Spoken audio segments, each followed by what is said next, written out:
Hello guys, welcome back to our channel Gaming Basics, where we teach you basic tutorials on games. So in today's video I'm going to teach you guys how you guys can emote in Fortnite. So firstly, in order to do so, you need to set up the key bindings for your emote option, and to do so simply head over to this icon and go to settings, and in here you need to go over to keyboard and you need to find emote right here. After you have done that, the first option in keyboard emote, you need to set up your key bindings. I have set up caps locks as my emote for the key bindings, and after you have done that, go back and click on the key binding that you have set up, and it will open up a new panel / tab where you can view your emote and do so.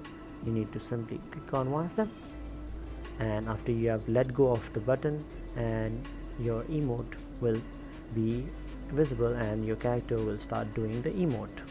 So yes, that's how you emote in Fortnite, guys. So thank you for watching. Make sure to like, share, comment and subscribe, and don't forget to hit the bell icon so you don't miss out on our next video. Also, please let us know on the comment section down below what video you guys want us to do next, and we will do so.